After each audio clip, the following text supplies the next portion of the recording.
Arestado ang dalawang umano'y illegal recruiter na nambiktima ng nasa 6 na po na gusto sanang magtrabaho abroad. Hindi bababa sa 15,000 pisong processing fee ang natangay sa bawat biktima. Makibalita tayo kay Joan Ponsoy ng GMA Dagupan. Halos mapuno ang himpilan ng pulisya ng Maldan, Pangasinan sa dami ng nagrereklamong biktima umano ng illegal recruitment. Isa lang ang gusto nila, ang maibalik ang naipundar na pera kapalit ng ipinangakong trabaho sa Taiwan. Sospek sa panluloko sa mga gustong magtrabaho abroad, sina Rosalinda Sukila at Filipino-Taiwanese na si Richard D.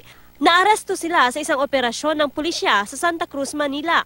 Actually, matagal nang sinusubaybayan ng ating kapulisan ng Maldan Police Station ito na umabot kami sa Santa Cruz, Manila para mahuli lang itong mga suspect.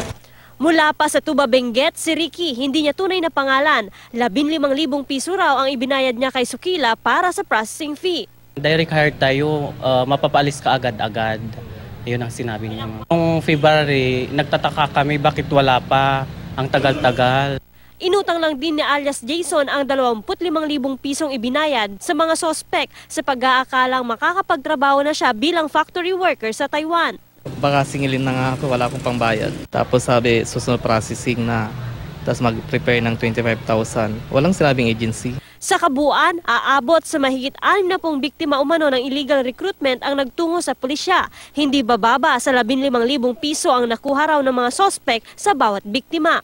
Yung 25 na processing fee pinapahulog doon sa account. Sa medical naman sila, doon mismo sila nagbabayad sa medical, hindi po ako kumukuha ng pera.